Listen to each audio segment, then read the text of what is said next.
officer is accused of ending up on the other side of the law after police say she tried smuggling hard drugs into Pendleton Correctional Facility here where she worked this week using an unsealed fruit punch flavored body armor bottle just like this one. Court documents say 26-year-old. All right, y'all, what's going on? This is definitely an epidemic, man. You definitely have a lot of guards and people that work in the correctional facilities bringing in drugs, bringing in phones, having sex with the inmates, a lot of things like that. And what's crazy to me is you hear it a lot more on the side of women guards and women corrections officers doing it with the inmates. You don't, I mean, I know it happens, but you don't really hear it as much as far as the men going in and dealing with the women inmates, as much as you do with the women correction officers dealing with the male inmates. And this is another case of it right here. So let's check it out, see what's going on. I'm gonna come back and give you my take on it. All right, talk to y'all in a minute. But first tonight, Madison County officials say a Pendleton corrections officer was caught trafficking drugs and having a sexual relationship with an inmate. She's the second corrections officer charged in less than 2 weeks. CBS 4's Scarlett O'Hara explains why officials say these crimes are not as unusual as they seem. A corrections officer is accused of ending up on the other side of the law after police say she tried smuggling hard drugs into Pendleton Correctional Facility here where she worked this week using an unsealed fruit punch flavored body armor bottle just like this one. Court documents say 26-year-old Shakira Graham carried the bottle past metal detectors at the start of her shift, but because the seal was broken, other staff members searched it, and inside was meth and fentanyl.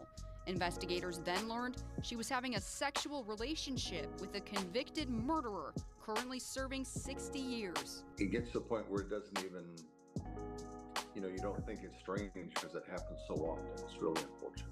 Madison County Prosecutor Rodney Cummings says this case speaks to an ongoing problem of drugs, contraband, and all sorts of inappropriate relationships between guards and prisoners. I was in the courthouse some time ago, maybe within the last 5 years, when an inmate called one of my deputy prosecutors on a cell phone from the prison. And I'm like, how in the world did that happen? Graham's charges came just 10 days after a warrant was issued for the arrest of another Pendleton corrections officer named Brent Redinger, accused of smuggling meth and tobacco for a go-kart. The quality of the employees that you get isn't what it once was. You need bodies, but sometimes you hire people you might not otherwise hire because you have a limited pool of people who are available. In a brief statement, a spokesperson for the Indiana Department of Corrections said they're committed to ensuring safety and take allegations of misconduct seriously, but cannot comment on specific personnel matters.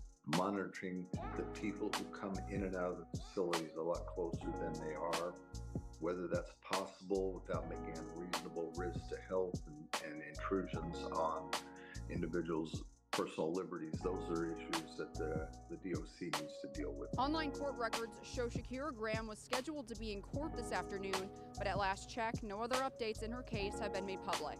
In Pendleton, Scarlett O'Hara, CBS 4 News.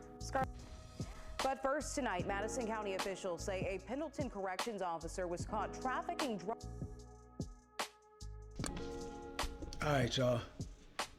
Drop a comment in the comment section. What do you think about all these guards, man, getting caught having sex with inmates and bringing in phones and drugs? What made, I don't know. I have a family member, he's a corrections officer. He's been doing it for almost 20-something years. And that's a stressful job. That's a job that, hey, I gotta salute you because that's a job I would not do. I don't want to do it. I wouldn't do it. I don't want to be around that environment. I don't want to see people locked up all day and hear those bars slamming all day and those inmates, talking crazy. And I wouldn't want to be in that environment all day. So salute to anybody that's doing that.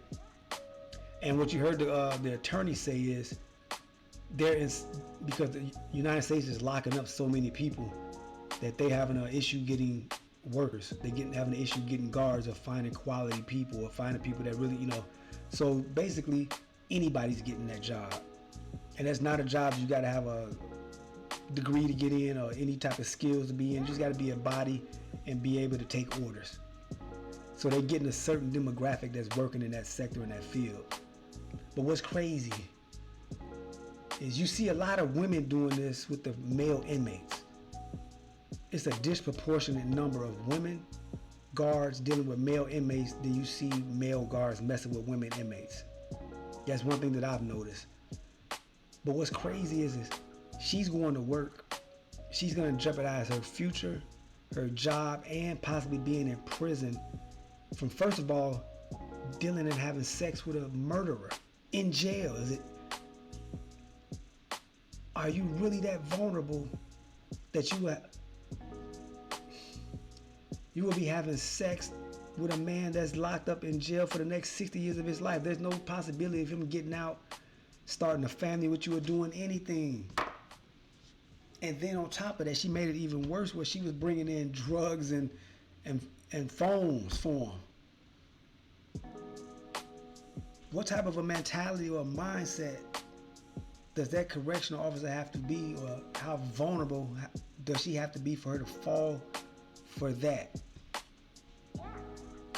I know they say, man, when these inmates are locked up all day long, all day, every day, they ain't got nothing but time to get their game right, talk, get their communication skills together. So they got 8 hours a day, all day to work on her, and she just fell into it. And that's probably a type of guy that she initially likes. She probably the guy probably he got nothing else to do, so he probably in there working out all day, probably in shape or whatever, and she's fantasizing about that. So now she's fantasizing this prison inmate dude, and she's not a bad looking woman. She's fantasizing this prison inmate dude, and now she's about to start having sex with him because she's having a fantasy about him and maybe his physical appearance, and because he can't do anything else for her. For the most part, he can't give her no money. He can't provide for her. He can't protect her. He's locked up. The man is locked up. So what is her mentality to want to deal with a man like that? She has to be screwed off in the head. And now you got to also think to the single men that are out here in the world, the free world, that are, these are the women that we have to pick from, that we have to date. Women like this. She's jeopardizing her career. She's jeopardizing her livelihood. She's jeopardizing her paycheck. She's jeopardizing her freedom, dealing with an inmate that's in jail for a fucking murder. How crazy is that? That makes no sense at all. I tell you, now what they have to do, they have to start having some type of criteria to get these jobs, in corrections. Nowadays, if you're out here just on the regular market, regular corporate or things like that, they do background checks on you, and that takes forever. It seems like they take 2-3 weeks to do a background check on you to do a job that's not any high levels security risk like it is being a prison guard and things like that. The leaps and the hoops they make you jump through to get a regular job out here with a background check, I know they're not doing that for prison guards, because you had too many cases of this going on. There was a case in Georgia where I think they arrested like 4 or 5 women that were bringing in drugs and having relationships with the guys in the Fulton County Corrections Facility. Like 4 or 5 of them, all of them doing the same thing, bringing in drugs, phones, and having sex with the dudes in prison. I don't even understand that mentality. Shit, some of the prisoners are getting more ass and more access to women than some dudes out here on the streets is. Like, go figure that.